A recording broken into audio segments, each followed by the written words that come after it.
The story and song of salvation. God spoke to Moses, "Tell the Israelites to turn around and make camp at Pi Hahiroth, between Migdol and the sea. Camp on the shore of the sea opposite Baal Zephon. Pharaoh will think, the Israelites are lost, they're confused. The wilderness has closed in on them. Then I'll make Pharaoh's heart stubborn again and he'll chase after them. And I'll use Pharaoh and his army to put my glory on display. Then the Egyptians will realize that I am God." And that's what happened. When the king of Egypt was told that the people were gone, he and his servants changed their minds. They said, "What have we done, letting Israel, our slave labor, go free?" So he had his chariots harnessed up and got his army together. He took 600 of his best chariots, with the rest of the Egyptian chariots and their drivers coming along. God made Pharaoh king of Egypt stubborn, determined to chase the Israelites as they walked out on him without even looking back. The Egyptians gave chase and caught up with them where they had made camp by the sea, all Pharaoh's horse-drawn chariots and their riders, all his foot soldiers there at Pi Hahiroth opposite Baal Zephon. As Pharaoh approached, the Israelites looked up and saw them, Egyptians, coming at them. They were totally afraid. They cried out in terror to God. They told Moses, "Weren't the cemeteries large enough in Egypt so that you had to take us out here in the wilderness to die? What have you done to us, taking us out of Egypt? Back in Egypt didn't we tell you this would happen? Didn't we tell you, leave us alone here in Egypt, we're better off as slaves in Egypt than as corpses in the wilderness?" Moses spoke to the people, "Don't be afraid. Stand firm and watch God do his work of salvation for you today. Take a good look at the Egyptians today, for you're never going to see them again. God will fight the battle for you. And you keep your mouths shut?" God said to Moses, "Why cry out to me? Speak to the Israelites. Order them to get moving. Hold your staff high and stretch your hand out over the sea, split the sea. The Israelites will walk through the sea on dry ground. Meanwhile I'll make sure the Egyptians keep up their stubborn chase. I'll use Pharaoh and his entire army, his chariots and horsemen, to put my glory on display so that the Egyptians will realize that I am God." The angel of God that had been leading the camp of Israel now shifted and got behind them. And the pillar of cloud that had been in front also shifted to the rear. The cloud was now between the camp of Egypt and the camp of Israel. The cloud enshrouded one camp in darkness and flooded the other with light. The two camps didn't come near each other all night. Then Moses stretched out his hand over the sea, and God, with a terrific east wind all night long, made the sea go back. He made the sea dry ground. The sea waters split. The Israelites walked through the sea on dry ground with the waters a wall to the right and to the left. The Egyptians came after them in full pursuit, every horse and chariot and driver of Pharaoh racing into the middle of the sea. It was now the morning watch. God looked down from the pillar of fire and cloud on the Egyptian army and threw them into a panic. He clogged the wheels of their chariots, they were stuck in the mud. The Egyptians said, "Run from Israel. God is fighting on their side and against Egypt." God said to Moses, "Stretch out your hand over the sea and the waters will come back over the Egyptians, over their chariots, over their horsemen." Moses stretched his hand out over the sea.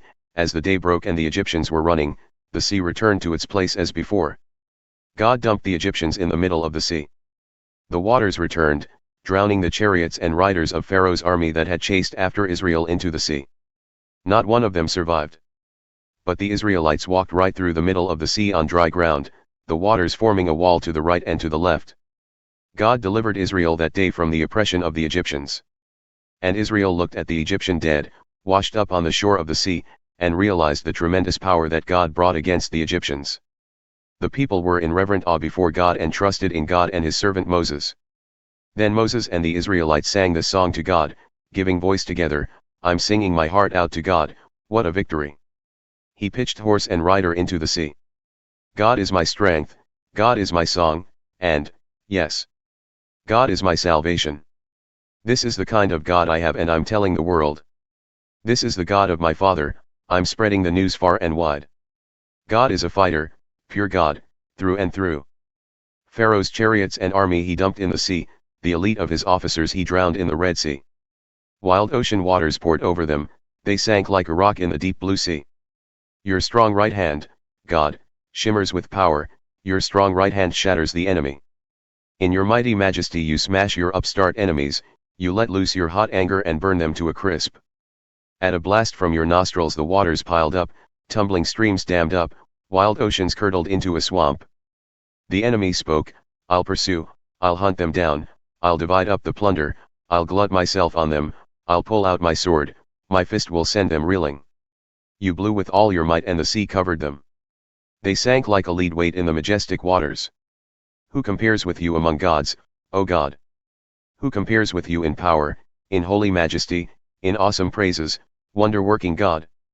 You stretched out your right hand and the earth swallowed them up. But the people you redeemed, you led in merciful love, you guided them under your protection to your holy pasture. When people heard, they were scared, Philistines writhed and trembled, yes, even the head men in Edom were shaken, and the big bosses in Moab. Everybody in Canaan panicked and fell faint.